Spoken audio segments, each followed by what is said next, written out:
Have you ever fought a battle that wasn't yours because no one else would? My sister was 23 when she was first diagnosed with schizophrenia. Honestly, it wasn't even a surprise. Growing up, I'd constantly hear her whispering alone in her room. But when I walked past, she'd stop mid-sentence and stare at the wall, like I'd interrupted a conversation I wasn't supposed to hear. Or another time, she literally went a month straight without showering. Her reasoning being that there are people watching her through the pipes. And despite me being just 2 years older, my parents left her up to me because they figured I knew what I was doing. Well, I didn't. All I knew was that I always had the responsibility to cancel plans with my friends, pass up on college, and basically stop studying, all in the name of taking care of my sister Nina.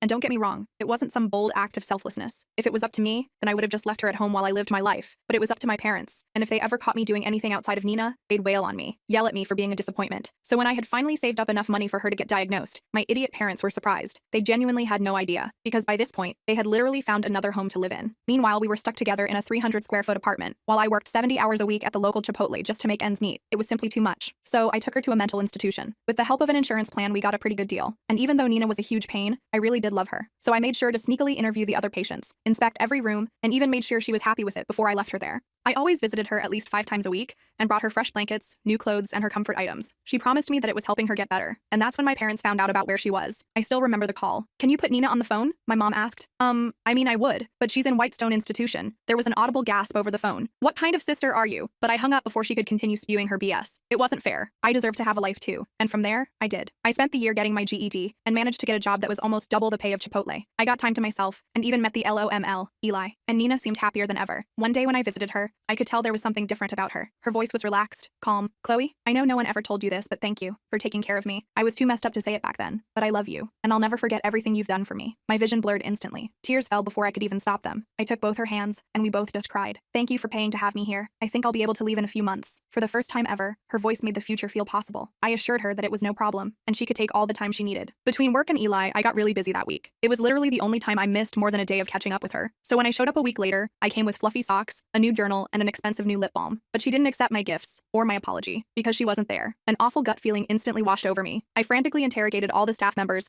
asking what the F had happened. They all told me the same thing. She had signed herself out. I began begging them to review surveillance of the facility exit. I even tried to seduce them, but it didn't work, because it was against protocol. The following 48 hours were some of the worst of my life. I think I slept a total of 1 hour and spent all my time driving around with my boyfriend to look for Nina. I had plastered missing posters everywhere, and even had a search group from Facebook help out. In fact, they were the ones to find her. She was in a local drainage ditch, unalived. Her body had torn clothing and there were bruises all over her neck. I immediately threw up on the grass in front of me. They say the first stage of grief is shock, but it's not, because all I felt in that moment was a need for revenge. I didn't say anything, and asked Eli to drive me to Whitestone. He looked confused, but he knew better than to argue with me, so he did. And when I got there, I kissed him goodbye, because I admitted myself for a voluntary year-long stay. You see, I knew that if I wanted to destroy them, it had to be from the inside out. The rest of the full video is on my channel and linked below.